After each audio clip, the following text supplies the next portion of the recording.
Zuyyina lin-nasi hubbus syahawati minan nisa'.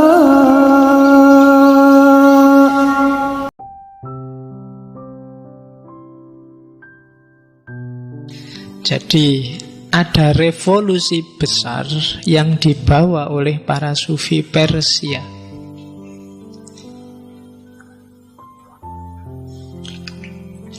Jadi sebelum muncul para sufi ini, banyak umat Islam, di situ disebut awam, yang meyakini bahwa untuk ketemu dan kontak sama Allah itu ada pakemnya. Harus ikut aturan-aturan formal dan resmi. Harus manut petunjuk yang berwenang. Apakah itu ulama, apakah itu kiai, apakah itu. Nah, para sufi ini membongkar itu, bikin revolusi besar dengan menunjukkan bahwa setiap orang bisa ketemu Allah. Setiap orang bisa ngobrol sama Allah. Tidak ada jarak, tidak butuh perantara. Syaratnya apa? Bersihkan egomu, bersihkan dirimu, sampai kamu layak untuk Allah datang padamu. Jadi kalau dirimu bersih, Allah layak datang, Allah akan datang. Singkirkan sifat-sifat duniawi. Dengan asumsi ini terus para sufi merumuskan banyak sekali ajaran yang intinya adalah setiap kita bisa berhubungan langsung sama Allah. Tidak harus pakai banyak perantara macam-macam. Nah, ini sebenarnya kritik zaman itu pada dominasi orang-orang Arab. Jadi Persia ini awalnya adalah dinasti besar, kerajaan besar menguasai hampir 3/4 dunia. Begitu Islam datang, dia kalah. Terus apalagi sejak era Umayyah dilanjutkan sampai Abbasiyah, ada bau Arabisme yang kuat. Gubernur harus Arab, khalifah harus Arab, apa-apa harus Arab. Bahkan ulama, kiai dianggap Arab lebih afdol, yang jenggotnya lebih panjang, yang jubahnya lebih. Kan ada gambaran kayak gitu. Dianggapnya kita ini agak jauh sama Allah, yang lebih dekat sama Allah itu yang Arab. Kan ada ya, sampai hari ini kan pandangan kayak gini ada. Jadi pokoknya ndak, kita harus manut sana kiblatnya, karena Ka'bahnya ada di sana dan orang sana pasti lebih alim daripada kita. Ada kan persepsi kayak gitu. Nah, para sufi Persia ingin membongkar itu. Ndak ah.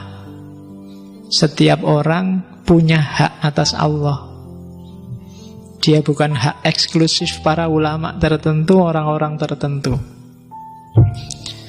Dari situ saya bilang tadi muncul banyak sekali ajaran. Yang paling terkenal kan 3. Ittihad, Abu Yazid Bustami, kemudian hululnya Al-Hallaj ini, dan yang ketiga wahdatul wujudnya Ibnu Arabi. Yang paling puncak terkenal dalam tradisi tasawuf falsafi. Kalau dijelaskan ringkas, ittihad itu dari bawah ke atas. Hamba yang berusaha naik sampai puncak bersatu sama Allah. Kalau hulul dari atas ke bawah. Hamba yang mengosongkan dirinya sehingga Allah terus bisa masuk. Kalau wahdatul wujud, diusahakan apa enggak diusahakan, hakikatnya kita satu sama Allah. Ibnu Arabi, diputar lagi rekamannya. Nek tak jelasin lagi kamu nanti pening. Oke, jadi itu ajaran-ajaran. Jadi awalnya hulul ini, manifestasinya apa? Kalau orang sudah mengalami hulul, maka itu sebenarnya hadis di Sunni kan banyak beredar ini. Ketika seseorang sudah sangat dekat sama Allah, kalau di para sufi bahkan gak cuma dekat, jadi satu. Itu kalau dia ngomong, yang ngomong bukan dia tapi Allah. Kalau dia mendengarkan, kalau dia berbuat, semuanya bukan dia tapi Allah. Kehendaknya bukan kehendak dia tapi sudah kehendak Allah. Ya kayak kamu kalau jatuh cinta itu loh kan. Apa-apa kan sudah dia, bukan kamu lagi. Begitu kamu jalan-jalan ke mall, lihat baju, wah ini kalau tak beli ini suka mesti ya dia. Kan selalu dia. Makan aja, wah ini kalau tak beli ini dia seneng loh makan kayak gini biasanya. Ada apa aja yang terbayang dia.